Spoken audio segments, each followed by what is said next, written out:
guys, welcome back to my channel. Today I'm going to be filming a wrap up of all the books that I read in March and April. Now when I'm filming this, the 11th of May, and I think when I upload this it's going to be like the 18th of May, so we're a little bit late. I give you guys a wrap up every other month of what I read for the past 2 months. The timings didn't work out this month, but I hope you still appreciate a late one, and hopefully the one in, well, 1.5 months time now is on schedule. So a lot of the books that I read in the past 2 months were on Kindle. I did go on holiday, so that was part of the reason.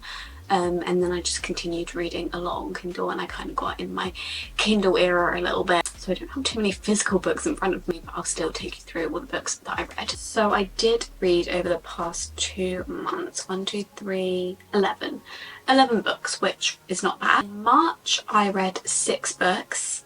It took me an average of 17 days to finish them, but that is because I had a lot of books that were spanning over a period of time, whether they were audiobooks, which I usually span over like a month. I tried to get my Spotify hours to last as long as possible, or they were just books that I was just dipping in and out. My main mood was emotional and adventurous. I read a 50-50 of between 300 and 499 pages and 500 plus pages. But my average rating in March was a 4.5 star, which is pretty good. Go to April, read 5 books, obviously, 11 minus 6. My main mood was, again, emotional and adventurous and tense. I read 80% 500 plus pages and 20% 300 to 499 pages, so very long books in April, and a 4.6 rating for April. So we've done pretty well in the last few months to get good ratings, but that is because they have been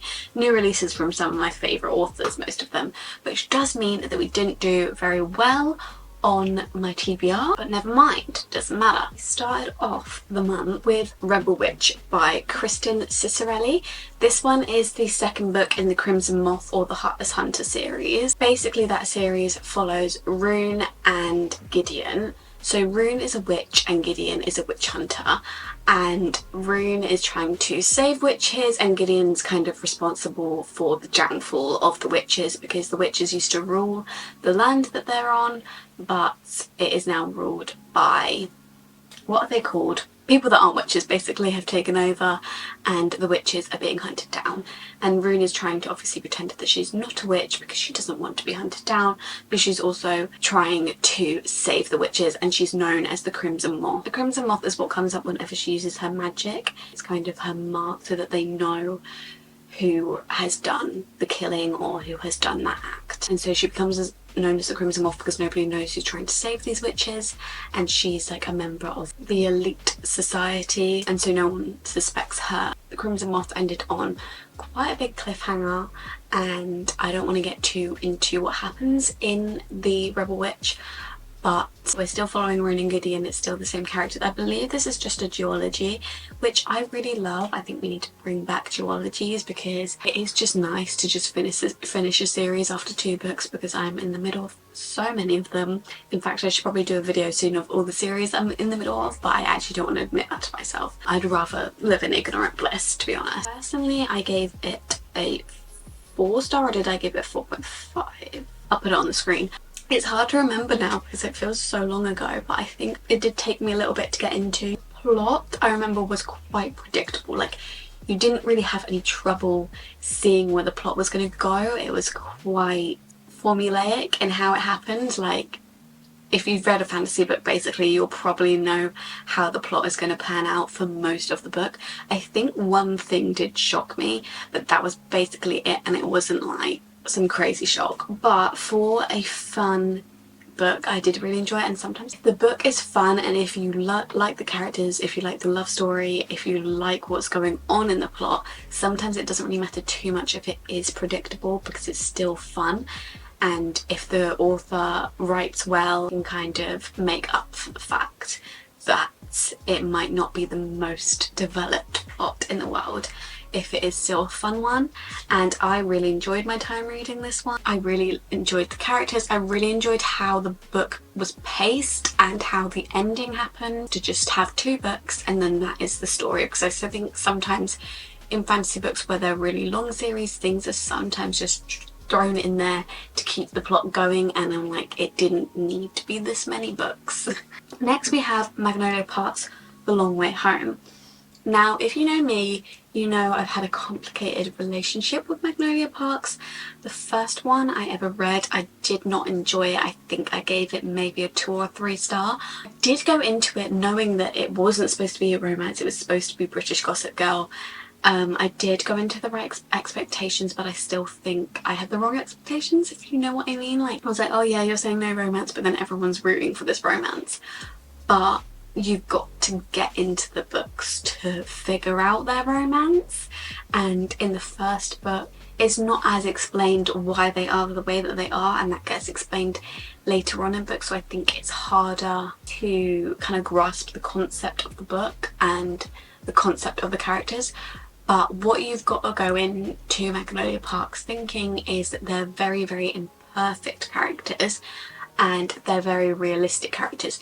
If you go into real life and like these rich people in real life who come from old money, like they are rich, they're not gonna be the most morally correct because they haven't had the same, at least to people that aren't rich, we're not going to look at them as completely morally correct because we just haven't had the same upbringing, we're not going to have the same morals. And so it's just kind of realistic how those people would be. Like, I'm not saying everything in the book is realistic, but yeah, they're just imperfect characters. So it's not like a romance where it's like, oh, we're all going to do right by each other and have a great time. Kind of like Gossip Girl again, where it's just like, we're gonna fuck each other over, but at the end of the day we're a family and we're just trying to get each other through this weird world where we're kids who have just been born into this, and all of a sudden we have all this money that we don't know what to do with, we don't know what to do with ourselves, we have weird parents, we have the media absolutely fascinated with us. And it's a hard one to get your head around because there's not many books like it. And so when I first started it, I didn't really understand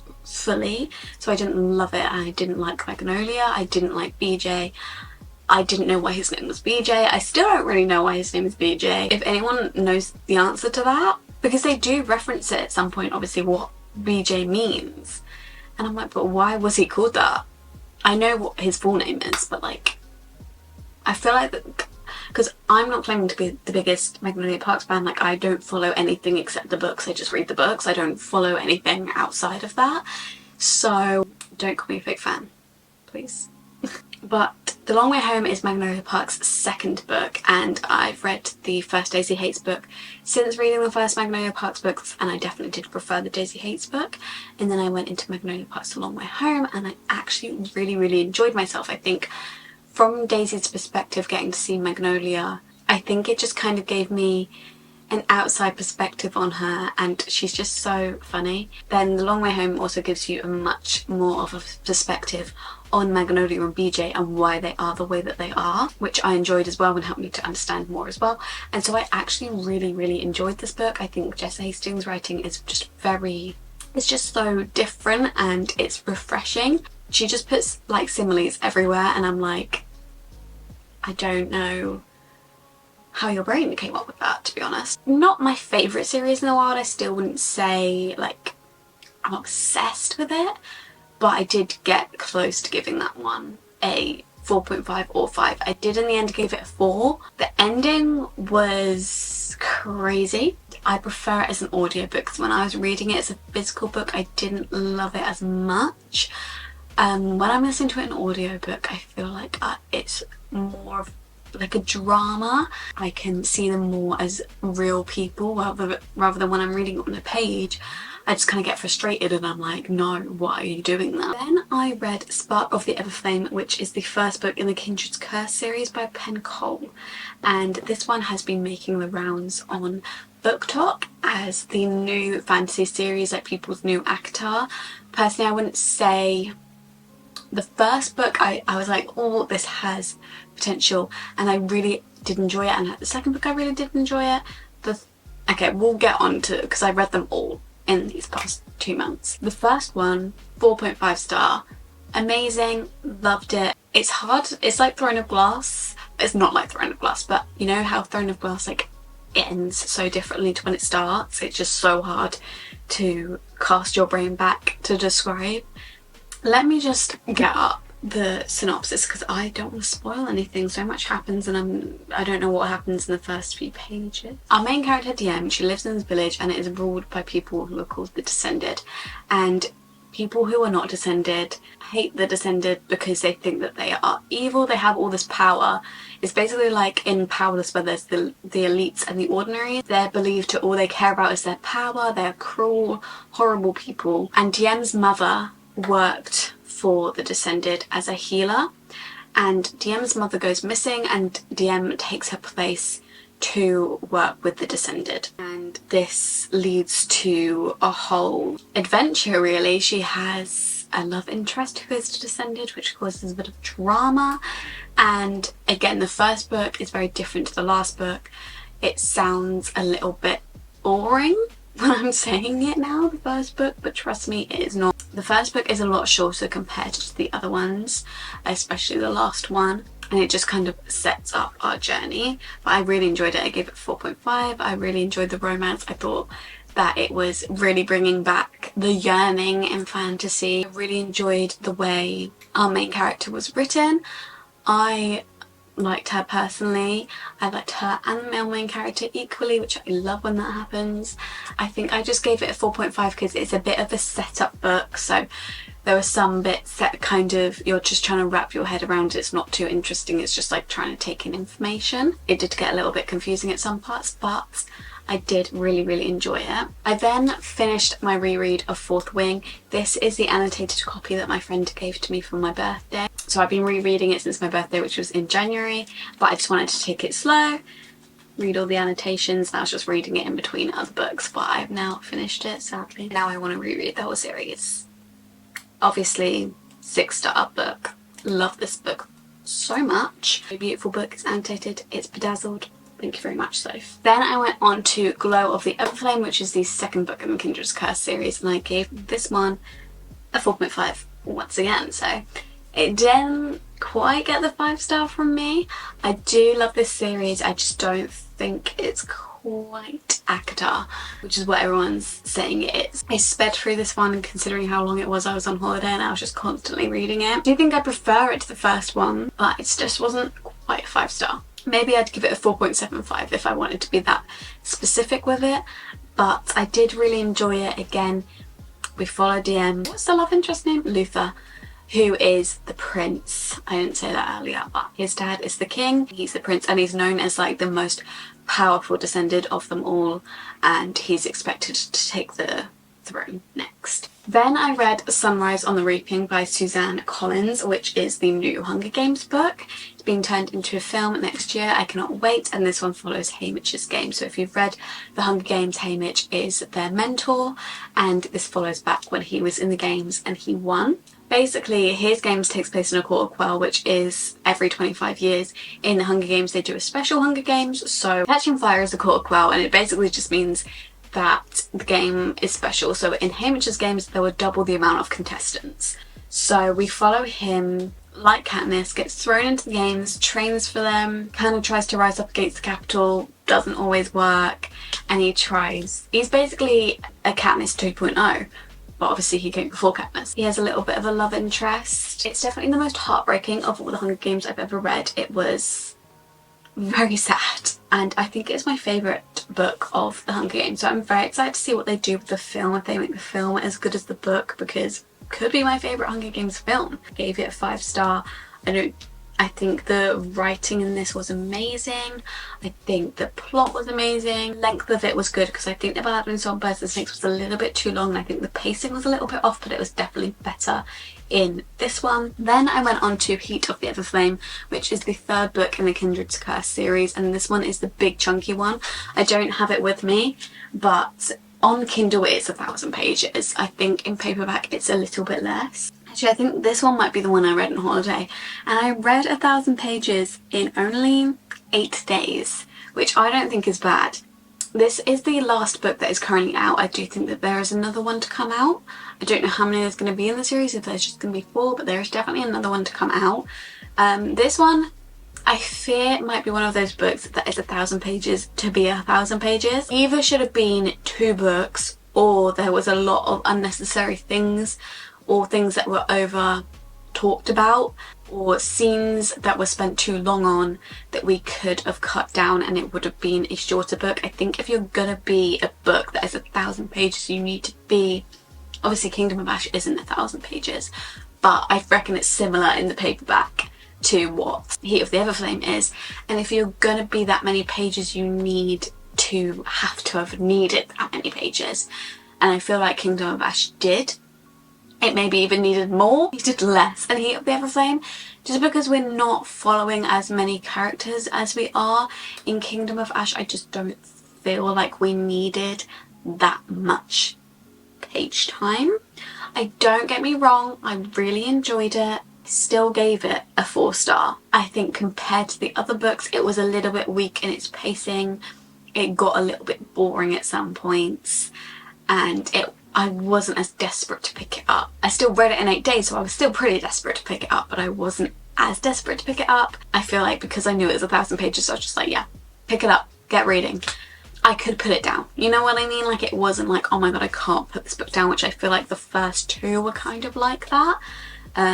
I think this one was just a bit too long, but again, I love our characters, I love the plot. This probably isn't the same position as it was before, I do apologise, but my memory card got full. So on to the next, we had Fearless by Lauren Roberts. I've got it behind me, I just have the dust jacket here. Fearless is the 3rd and final book in the Powerless trilogy.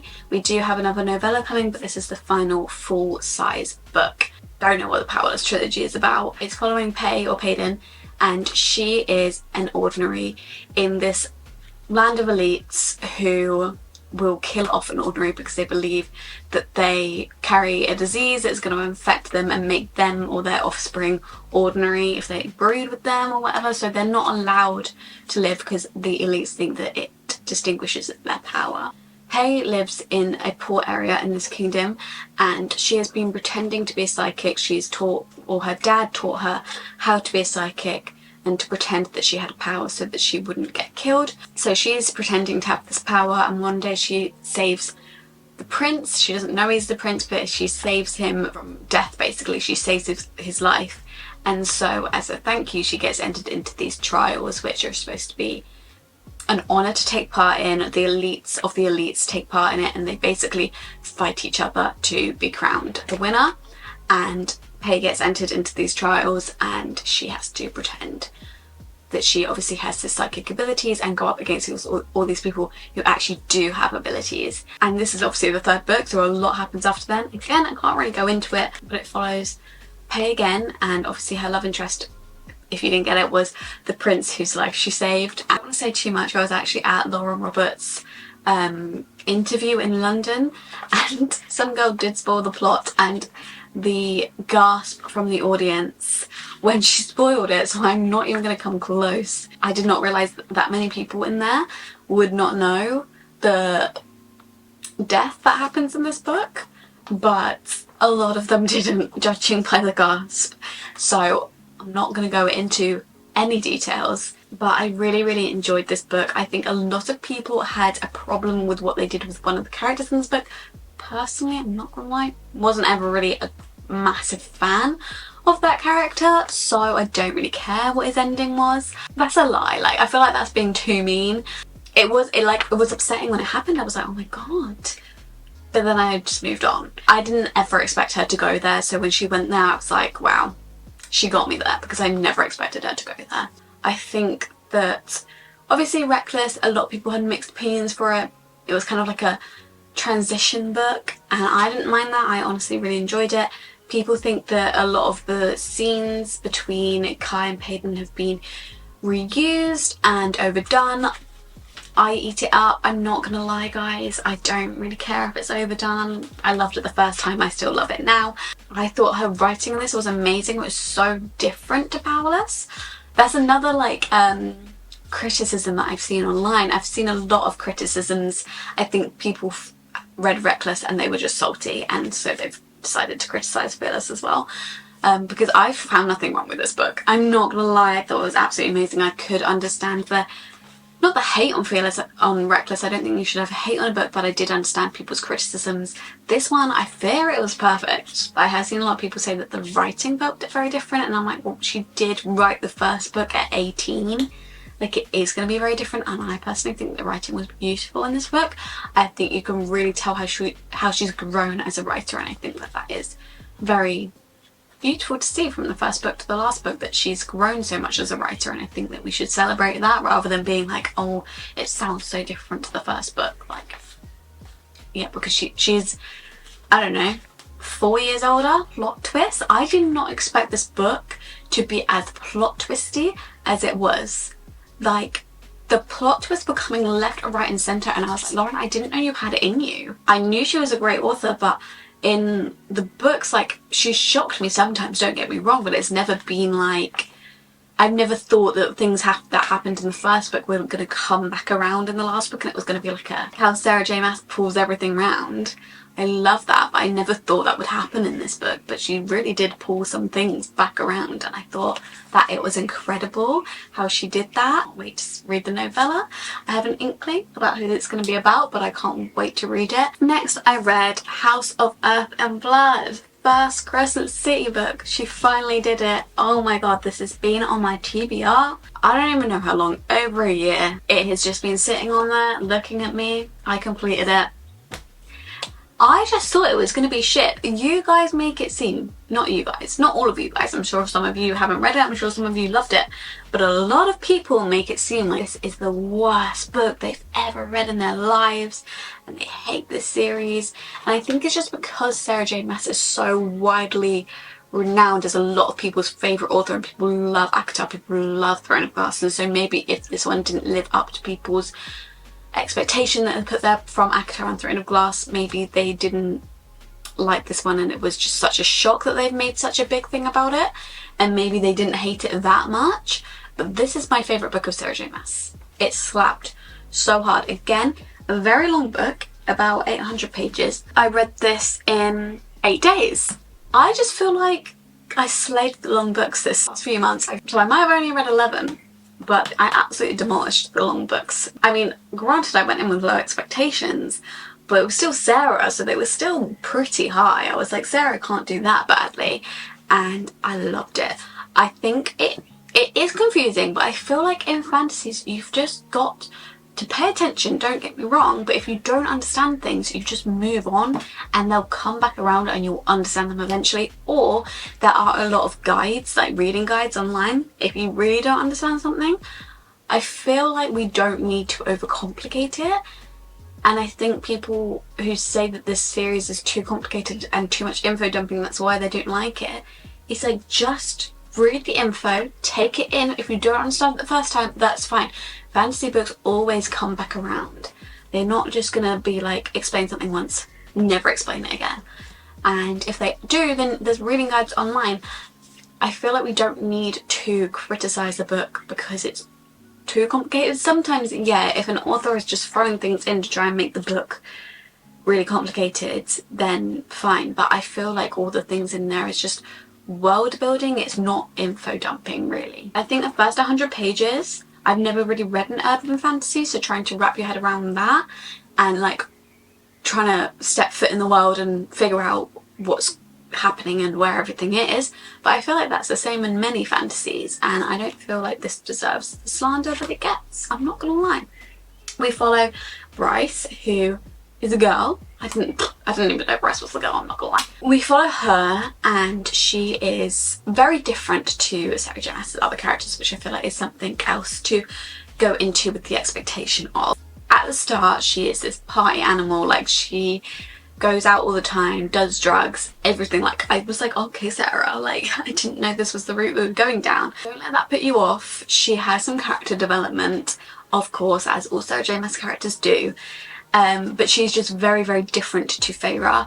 Many levels. Like, obviously we have Selena, and she is very different to Feyre. Obviously we think Bryce is more similar to Selena than she is Feyre, but she is still very, very different to Selena. And I really appreciate that all Sarah J Maas's main female characters, they are so different. It would be boring if we just had another girl who reads all the time and who protects her sisters, and we can't just keep doing Feyre over and over again, you know what I mean? We have to have some different characters, and I personally like Bryce. A lot of people hate her. Maybe I'll hate her in future books. In this one, I thought she slayed. She's a bit of a pie animal at the start, and something happens which kind of turns her world upside down and changes her, and then it flashes into the future.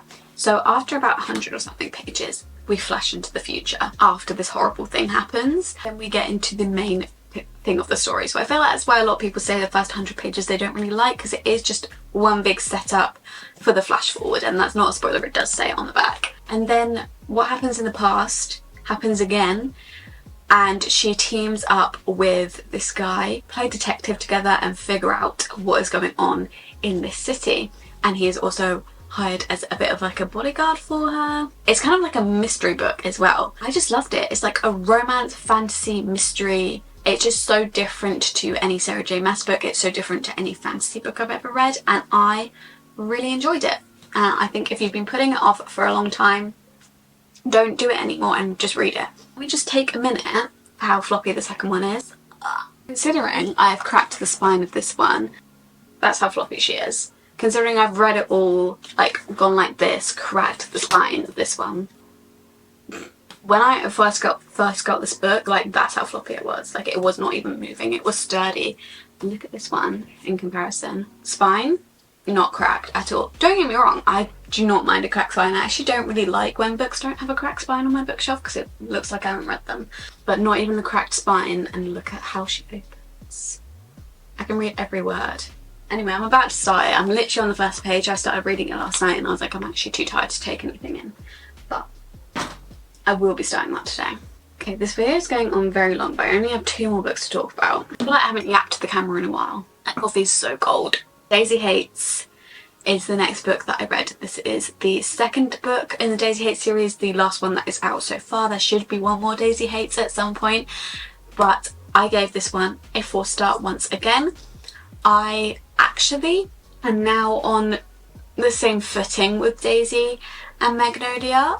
I feel like I went into Magnolia's voice in the audiobook when I said that. They're on the same footing now. I did really prefer Daisy before, but now Magnolia has risen, and I think they're on similar grounds. I do maybe prefer Daisy and Christian as people. I do maybe think that Christian has better moments than BJ, but I do love Magnolia and BJ. Basically, we follow Daisy, who is the younger sister of Julian, who is widely loved. She's not just the young sister of Julian. I'm just trying to get to the part where Julian, her big brother, is a gang lord, and she is the little sister of a gang lord. And she basically spends her whole life working with her brother, and therefore having to spend a lot of it with security guards and stuff, because Julian is a gang lord, and if you are a gang lord, then the people that you love are immediately in danger.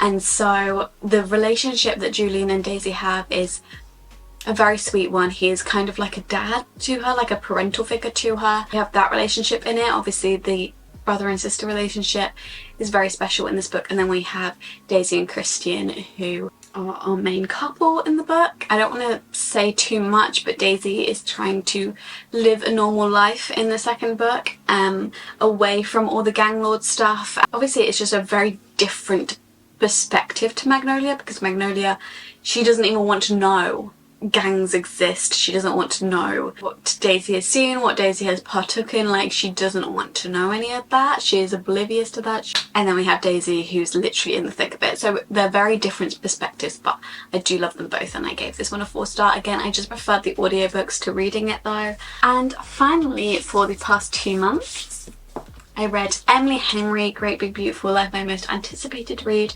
of the year. There's been a lot of mixed reviews for this on the internet, so I can't wait to talk about it. Luckily it's the last book because I've been filming for a long time. I think this is the most divided Emily Henry book. It still does have some really good reviews on Goodreads and a good average rating, but I've just seen online a lot of people saying that this is their least favourite Emily book that they were really disappointed about it. I've seen a lot of 3 stars. Personally, I still give it 5 star. I was really scared for a moment when I saw everyone's reviews. I was like, is this going to be my first Emily Henry book that's not 5 star? It wasn't. So but every Emily Henry book is 5 star, but I can still do a ranking of them, which you may then think, surely they're not all 5 star then if some are worse than others. Not worse than others, but some aren't as good as others to me. They're all 5 star because if another author wrote this, it would still be a 5 star. I can't just compare it to Emily Henry's other books. Otherwise, I'd have to give all of them a different rating, and then one would end up being 2 star, even though it's really a 5 star if it was from a different author.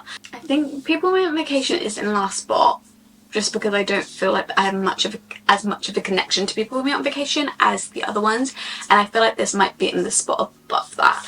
But I did still really enjoy it. Again, it's still a 5 star. I do understand where people were coming from, but personally, an Emily Henry book could never be a 3 star to me. I think she would have to do a drastic change.